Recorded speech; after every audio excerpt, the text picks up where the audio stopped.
Yes, 1, 2. Testing 1, 2. 1, 1, 2. 1, 2. 1, 2. 1, 1, 1, 1, 1, 1, 2. 1, 1, 1, 2.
House Chairperson.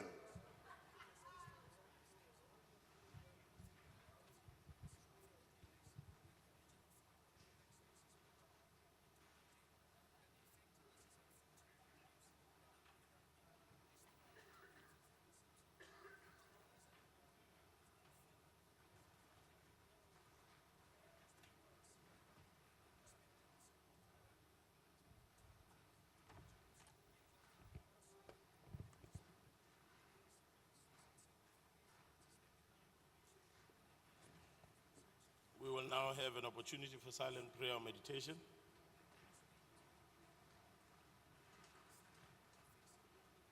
You may be seated.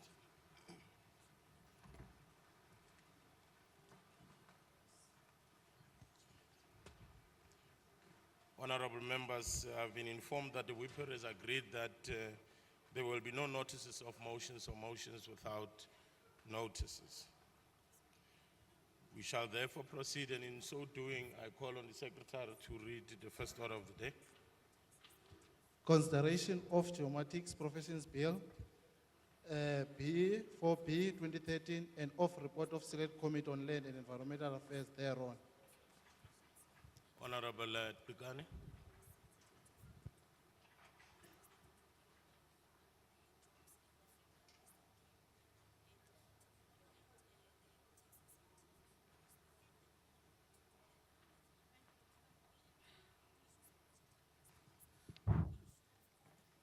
Thank you, House Chairperson. The Chief Whip, the greetings to all. Development and land reform. This afternoon, I'm given the opportunity to share with you some of the deliberations that the Select Committee on Land and Environmental Affairs had on Geomatic Profession Bill, B4B 2013, National Assembly, Section 75, that was introduced by the Minister of Rural Development and Land Reform to Parliament. The surveying profession in South Africa is regulated by the Professional and Technical Surveyors Act, 1984, Act number 40 of 1984. The South African Council for Professional and Technical Surveyors, which is established by the Act, control and regulates the education, training, registration, and discipline of the surveyors. This provides for the registration of different categories of surveyors in order to provide for a mechanism to accelerate the transformation of surveying profession in a meaningful manner, have the interest of both the profession and public, and for the benefit of present and future generations.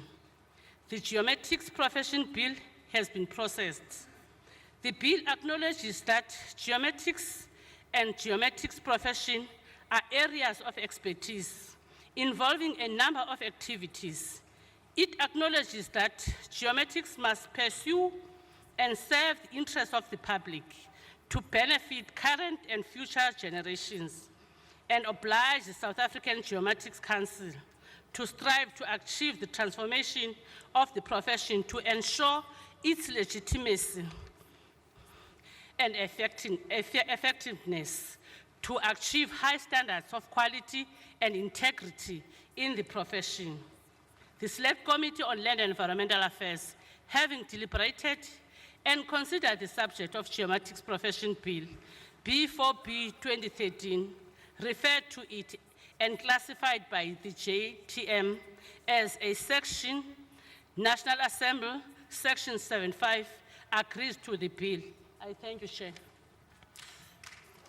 Thank you very much, Honorable Member. That concludes the debate. I shall now put the question, and the question is that the bill be agreed to. In accordance with Rule 63, I shall first allow political parties to make their declaration of vote if they so wish. Is there any political party that wishes to make a declaration of vote? In the absence of any declaration, I shall now put the question to voting. All those who agree say aye, and those who disagree say no. The majority of members voted in favor. I therefore declare the bill as agreed to in terms of Section 75 of the Constitution. The Secretary will read the second order of the day.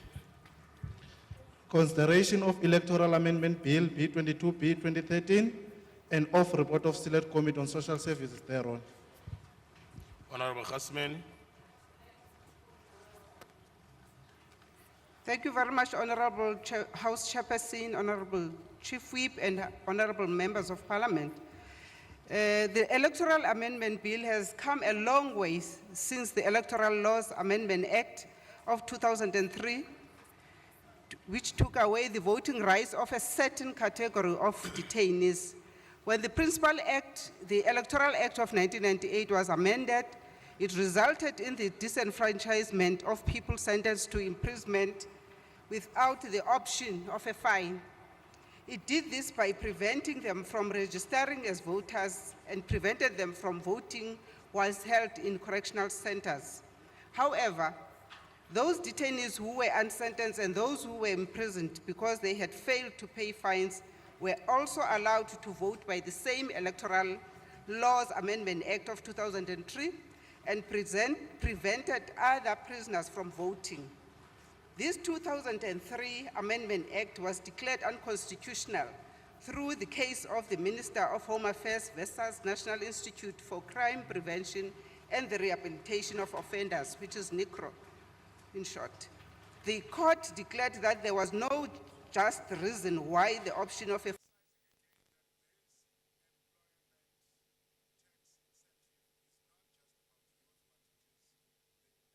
through clause 4 to vote even if they are sentenced without the option of a fine.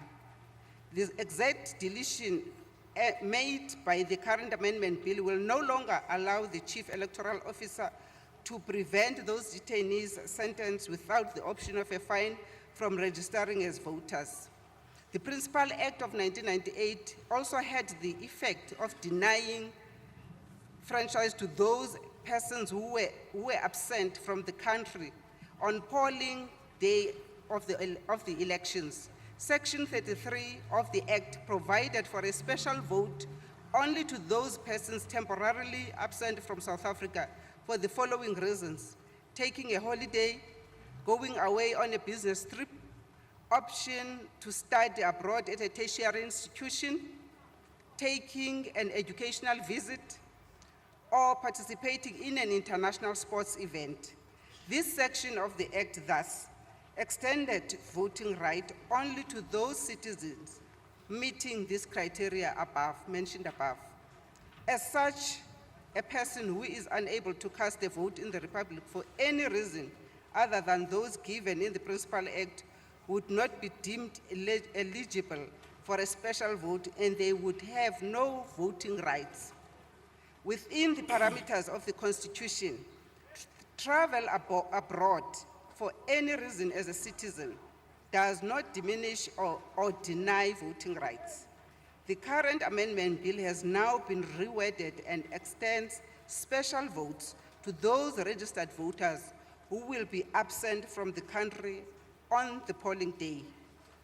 Clause 6 of the bill will now allow any registered voter to apply for and cast a special vote before election day at a national level, if such voters cannot do so at a voting station in a voting district. As such, the Chief Electoral Officer is now compelled by the current bill to make provisions for registered voters to apply for and to cast a special vote. I thank you. Thank you very much, Honorable Member. That concludes the debate. I shall now put the question, and the question is that the bill be agreed to.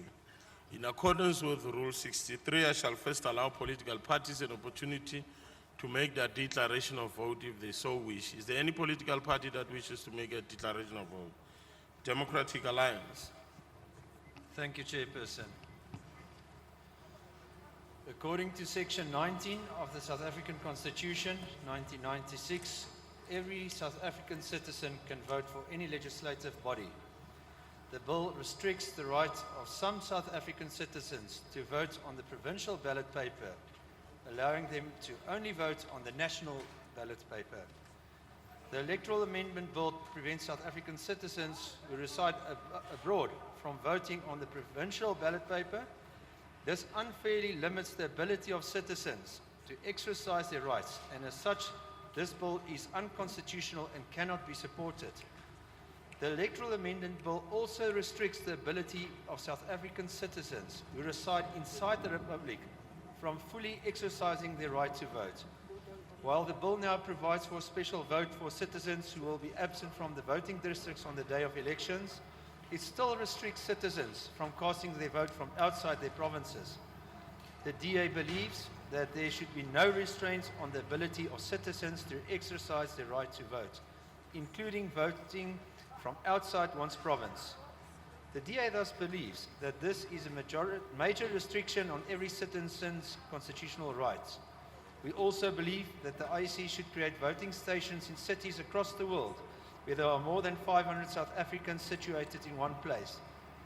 The democratic right of South Africans to vote should not be restricted to geographical proximity to South African foreign missions abroad. The Electoral Amendment Bill restricts the constitutional rights of South African citizens. As such, the DA cannot support this bill. We urge this House to do the right thing and reject this bill as unconstitutional and unacceptable in our democracy. I thank you. Thank you very much. ANC?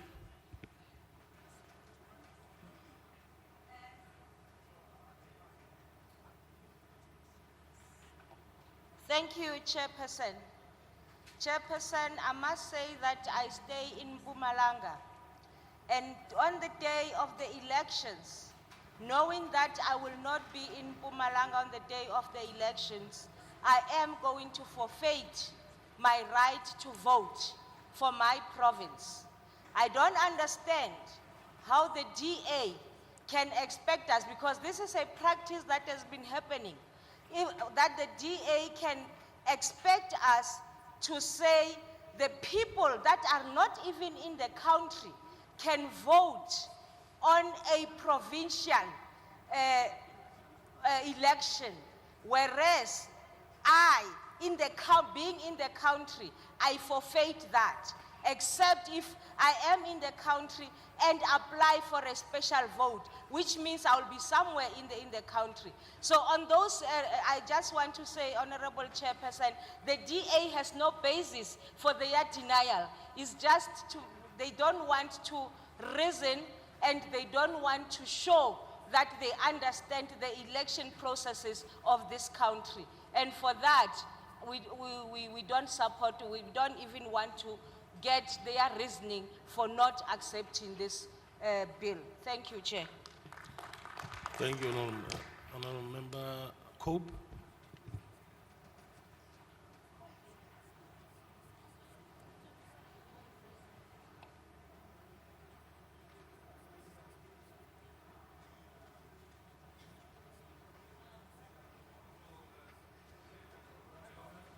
Can you speak to the mic? Yeah, it's on. Honourable Chairperson, on behalf of the Congress of the People, I just want to make the following statement. Democracy is about practical measures to test the will of the people. And in terms of the amendments that's been tabled before us today, it's necessary to weigh that up against the practicalities of allowing citizens of this country to cast their vote on a national and provincial level. In terms of that, and that as background, Chairperson, we believe that in theory it would have been nice if all South African citizens throughout the world can vote on a national and provincial basis. But the unfortunate reality is that is not practical. Because of that, COPE supports the amendment. Thank you. Thank you very much. Is there any other political party? We shall now proceed to the voting on the question. Those in favor will say aye. And those against say no. The ayes have it, and therefore the majority of members voted in favor. I therefore declare the bill as agreed to in terms of Section 75 of the Constitution. The Secretary will read the third order of the day. Consideration of Mental Health Care Amendment Bill, P39P 2012, and of report of Select Committee on Social Services thereon. Honorable Khasmin. Thanks, Honorable House Chairperson. The current Mental Health Care Amendment Bill of 2012 seeks to amend the Mental Health Act of 2002, which did not empower the executive to effectively implement the Principal Act for persons detained in detention centers.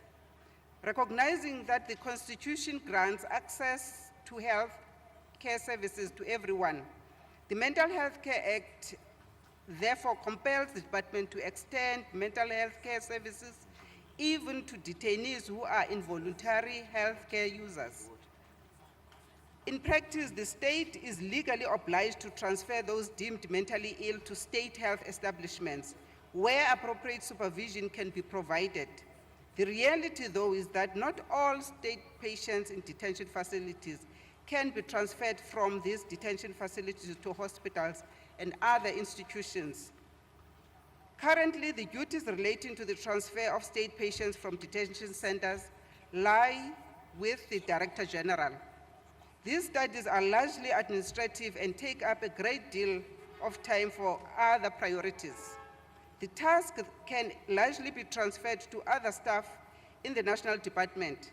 However, the Principal Act makes the Director General the only authority to initiate the transfer of mental health patients from any state detention facility. The turnaround time of the Director General for assigning patients to institutions has been cited as 3 days in light of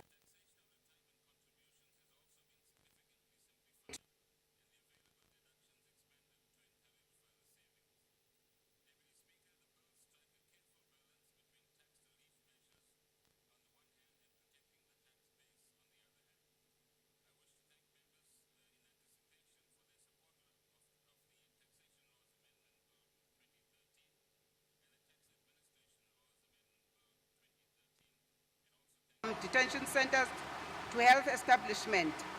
Through the Mental Health Review Board, the delegated authority will also be able to determine in which health establishment the state patient should be placed, and just as importantly, the delegated authority will be able to review the mental health status of the state patients.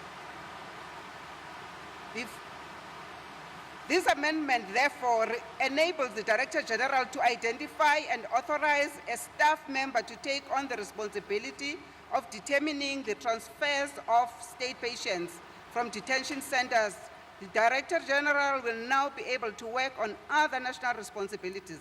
We commend the department for removing barriers to service delivery. The final amendment to the Act pertains to the nullification of Chapter 8 of the Mental Health Act of 1973, which deals with hospital boards.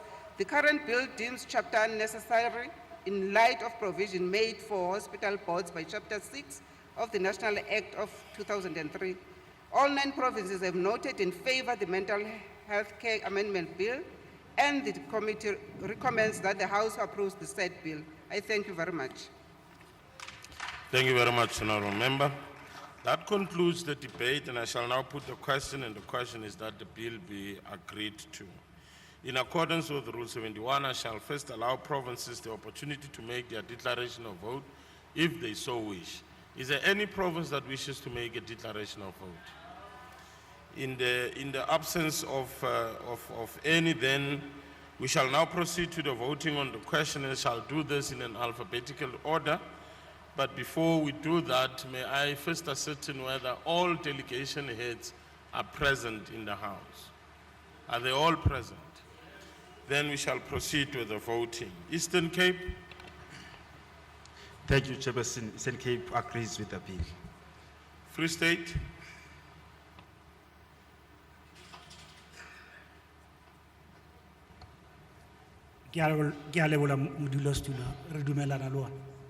Gauteng?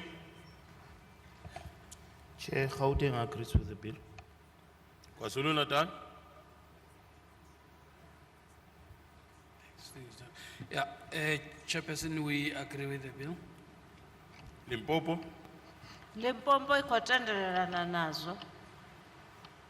Mpumalanga? Mpumalanga Honestion. Northern Cape? Northern Cape ondersteun die reg. Northwest? Northwest vumelana nazo. Western Cape? Stem saam, voorzitter. What's in the Western Cape? Stem saam. All 9 provinces therefore voted in favor. I therefore declare that bill is agreed to in terms of section 65 of the Constitution. The Secretary will read the 4th order of the day. Consideration of report of Select Committee on Finance, 2013 revised fiscal framework. Honorable Shaltibia.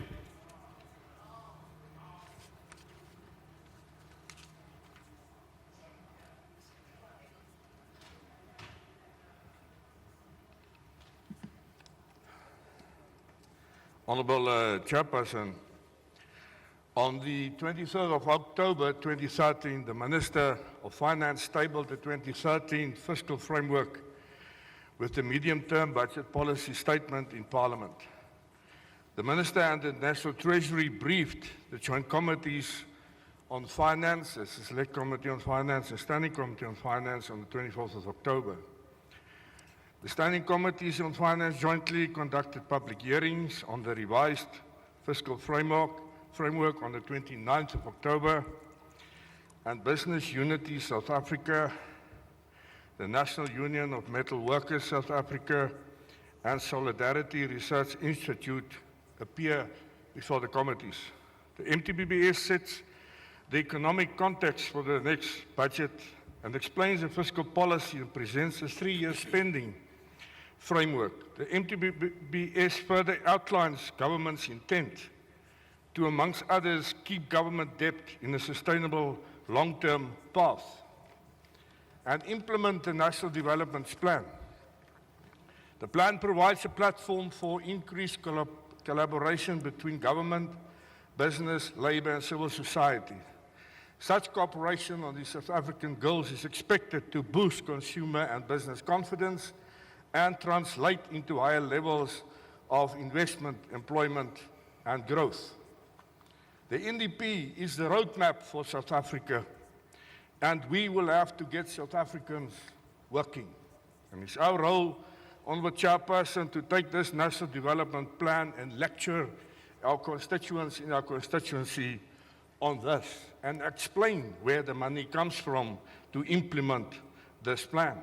If we look at the global economic outlook, there are signs of improvement in the world economy through economic activity remains subdued. The IMF expects global economic growth to average slightly more than 3% over the medium term. But, Chairperson, if we look at the domestic market, what is happening within South Africa? We must actually look where we come from in 1994. It is appropriate that 19 years into our hard-earned democracy, that we celebrate our achievements as a young nation and take this message to the people out there. Our economy has grown by over 80% since 1993. National income per capita has increased by 40% in real terms. Fixed investment increased from 15% of GDP in 1993 to an average of 20% over the past 5 years. The new tax administration has been established in South African Revenue Service, and an overhaul of the tax structure has allowed tax rates to be lowered while improving revenue performance. Over 600 billion rand in BEE transactions have been recorded since 1995. More than 15 million people are now eligible for social grants. They get them every 30 days of the year. We have built more than 3 million homes and have substantially increased the number of households with access to electricity, water, and sanitation. But we also agree, Honourable Chairperson, Honourable Members, that more has to be done. The South African economy recovered since 2009 recession and grew by 3.1% and 3.5% in 2010 and 2011 respectively. Mining strikes shaved off 2% points of exports and a 0.5% point of GDP growth in 2012. The rate of growth has steadily declined to a projected 2.1% in 2013. If we look at domestic inflation, this remained within the inflation target range for 14 consecutive months since June 2013, up to June 2013. Headline Consumer Price Index, the CPI, is expected to remain within the target band between 3 and 6% over the medium term, averaging 5.9% in 2013. If we look at the fiscal policy stance, because this is what it's about, what is a policy? So South African fiscal policy remains anchored within the principles of counter-cyclicality, debt sustainability, and intergenerational fairness. The fiscal goals are three, namely moderating expenditure growth to expand the public service at a sustainable pace and stabilizing debt, and improving the impact of public spending by prioritizing capital investment and reducing inefficiency. If we look at the fiscal framework, what is the framework? To meet the 2013-14 deficit target of 4.2%. To narrow the deficit going forward in order to stabilize debt at 44% in 2016-17. To grow expenditure 2.2% in real terms within the clear expenditure ceiling, and contain growth on wages and goods and services in order to stabilize debt and begin rebuilding the fiscal space. If we look at the committee's observations and inputs that was also made by the stakeholders, the global economic outlook remains uncertain despite signs of improvement. Global economic activity is expected to strengthen moderately over the medium term, subject to high degrees of risks. The global economic developments and domestic factors narrowed the fiscal space available to government over the medium term, elevating the level of debt.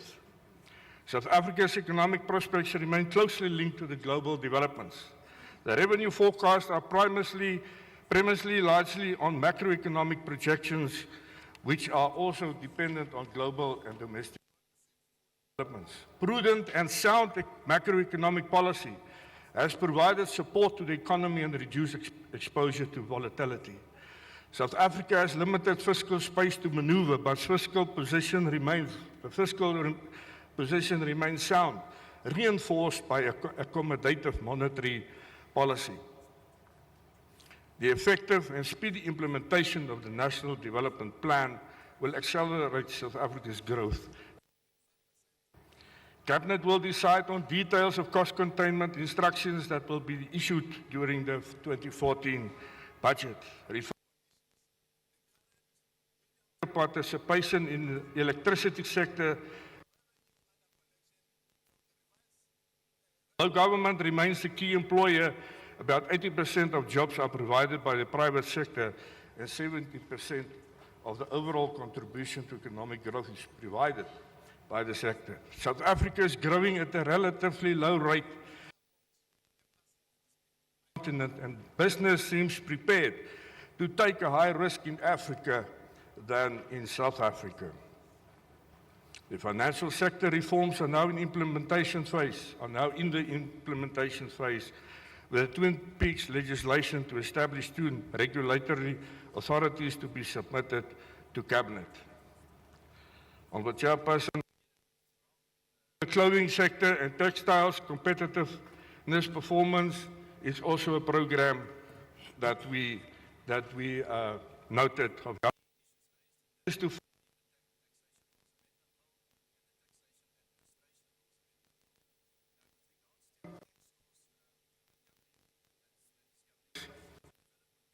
Having considered the 2013 revised fiscal framework, the Select Committee for Finance make the following recommendations. The government should intensify and strengthen its working relationship with business and labour in various sectors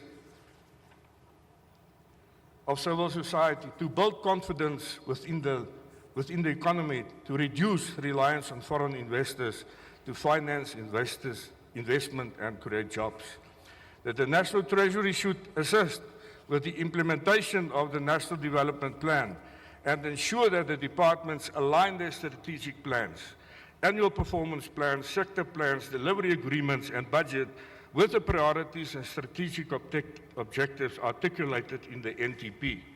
The allocation of resources are in line with the National Development Plan. It is our role as select committees in Parliament to do our oversight, referring to the NDP and how money is being spent. The National Treasury should accelerate the work of the Chief Procurement Office. National Treasury should submit to Parliament a progress report in this regard within 3 months of the adoption of the report by the House. One of the factors that led to South Africa's economic growth lagging that of the emerging markets economies, specifically in Africa, could be the regulatory environment. National Treasury should consider using a regulatory impact assessment mechanism to better assess the impact of regulation on SMMEs. National Treasury should engage BUSA, that's Business Unit South Africa, in analyzing the studies made that contrast the key drivers of economic growth in Africa. Furthermore, Honourable Member, I'm sorry, your time is up. I call on the House to support and adopt this report. Thank you, Chairperson. Okay, thank you very much. That concludes the debate. I shall now put the question, and the question is that the bill be agreed to. In accordance with Rule 71, I shall first allow provinces an opportunity to make their declaration of vote if they so wish. Is there any province that wishes to make a declaration of vote? In the absence of any, we shall then now proceed with the voting. But before I do that, I shall first ascertain whether all provincial heads are present in the House. Are you all present? We shall then proceed in an alphabetical order with the voting. Eastern Cape. Thank you, Chairperson. Eastern Cape, we agree. Free State. Right here, sir. Gauteng. Gauteng agrees, Chair. KwaZulu-Natal. KwaZulu-Natal, iyayisekela, Chair. Limpopo. Limpopo. Limpopo. Limpopo ke Tshwatsweo. Mpumalanga. Mpumalanga itumellana le yona rra. Northern Cape. Northern Cape agrees. Northwest.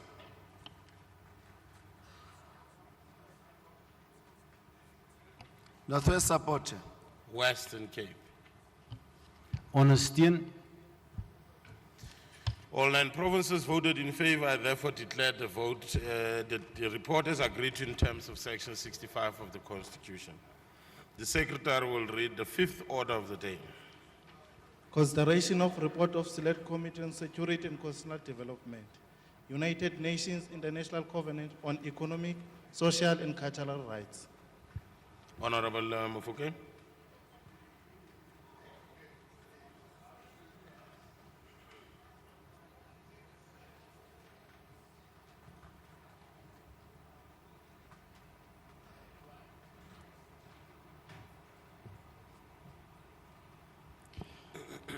Thank you, Chairperson. In 2007, Cabinet took a decision that the Department of Labor should lead with the accession of the covenant. However, there was no capacity in the Department of Labor and the responsibility was shifted onto the Department of Social Development. In conjunction with the Department of Health, it was requested to find out if there were any legislative hindrances that would affect the accession of the covenant, and working in conjunction with the Department of Health, no hindrances were identified. The Department of Justice and Constitutional Development requested the opinion of its state law advisors because a period of time had passed since 2007 and both opinions provided were in favor of accession. The Department of Justice contacted the Department of Education with respect to Article 13 and Article 14 of the Covenant. Article 13 requires compulsory free primary education and also progressively free secondary and higher education. Article 14 states that if there was no compulsory free primary education within 2 years of accession, the country concerned should come up with the National Action Plan complete with a time frame showing how they were going to deal with the challenges and implement free education.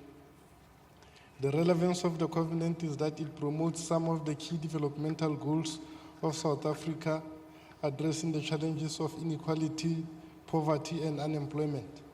The covenant is also in line with South Africa's 5 priorities of government and the Millennium Development Goals. Most of the rights listed in the covenant are contained in other international instruments to which South Africa is a party, and to such as the African Charter on Human and People's Rights, the Convention on the Elimination of Discrimination Against Women, and the Convention on the Rights of the Child. The International Covenant on Economic, Social, and Cultural Rights is an important international instrument which is in line with the socio-economic rights contained in the Constitution of South Africa of 1996.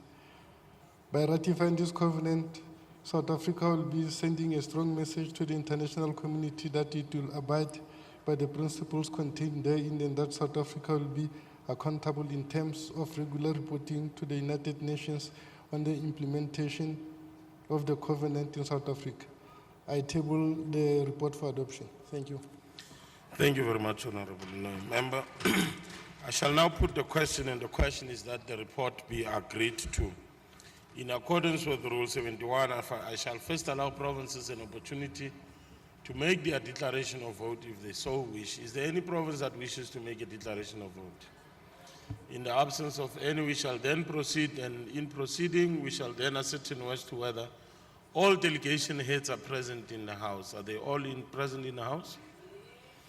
In the light of that, we shall then proceed, and in so doing, we shall do that in an alphabetical order. Eastern Cape. Thank you, Chairperson. Agree. Free State. Sayixhasa. Gauteng. Gauteng agrees. KwaZulu-Natal. KwaZulu-Natal Nalezang? yayamkela nje. Rekotene. Oh. Limpopo. Limpopo ra dumela. Mpumalanga. Mpumalanga yayisekela. Northern Cape. Northern Cape yadumalana. Northwest. Radumalana, Chair. Western Cape. Stem saam, voorzitter. All 9 provinces voted in favor. I therefore declared the report as agreed to in terms of 65 of the Constitution. The Secretary would read the 6th order of the day.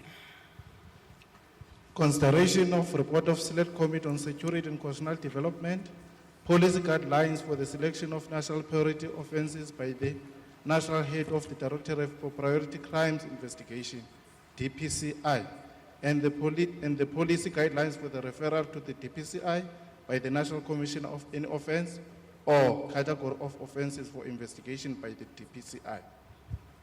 Honorable Mafuke.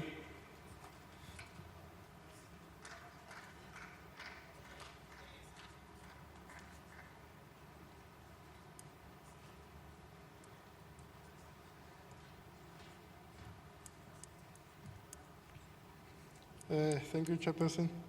The committee considered the request for concurrence by Parliament of the policy guidelines for the selection of national priority offences by the National Head of the Directorate for Priority Crime Investigation and for the referral to the DPCI by the National Commissioner for any offence or category of offences for investigation by the DPCI.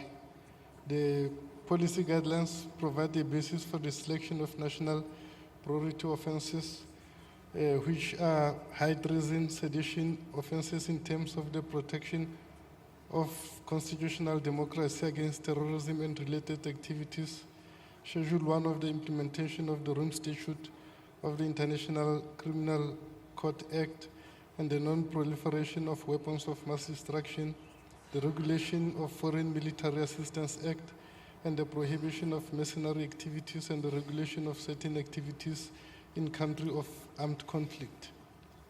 The policy guidelines aim to ensure that serious crime, commercial crime, and corruption are being attended to by the DPCI. They provide for the National Police Commissioner can refer national priority offences to the DCPI if the prioritization thereof is aligned with the strategic priorities of the Department of Police.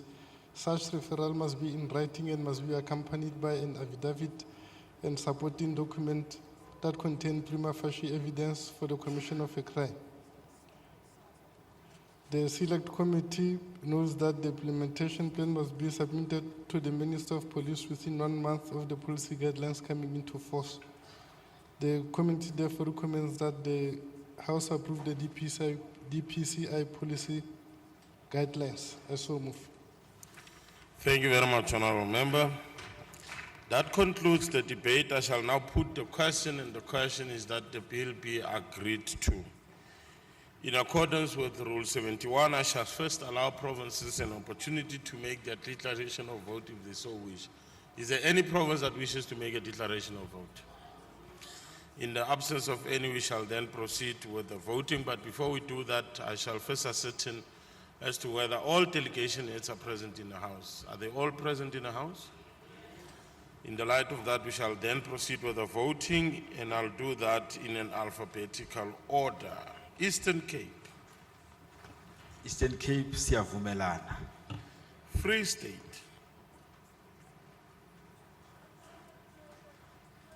Can you check with the other mic? Rautsheza. Gauteng. Gauteng agrees. KwaZulu-Natal.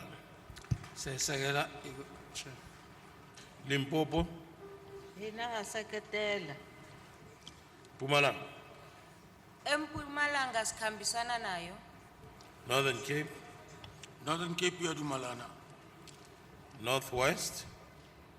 We support Chair, thanks. Western Cape. Iyavuma.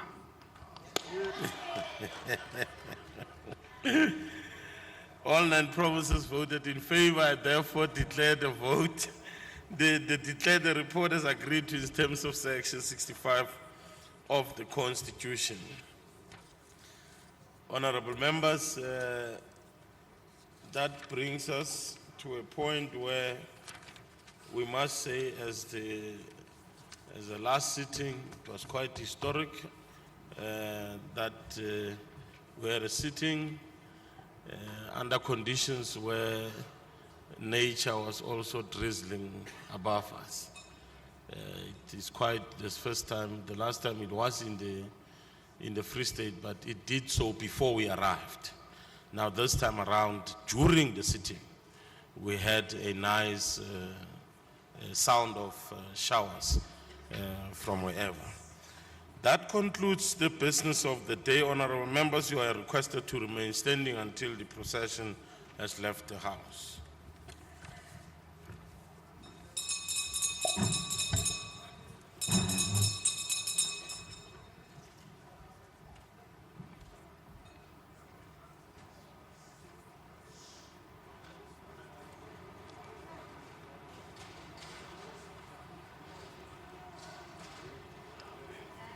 Honorable members, to those who are flying, in fact, this pertains to the Eastern Cape, your flight arrangements, you know, have been changed.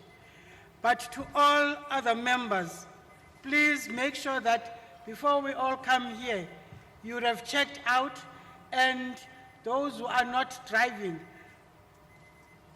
please make sure that your luggage is in the vans that have been allocated to do that. For those who are driving, I know some members wanted car clearances. If Chabalala could come forward so that he could assist members with their vehicle clearances, please. Otherwise, please, honorable members, let's be here at least by 9:15. What time do we leave hotel? No, we will leave the hotel at 8 o'clock tomorrow. Okay. At least it doesn't take us much to be here.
signed the deputy from yesterday, and Honorable Mutambi, who's attending PAP,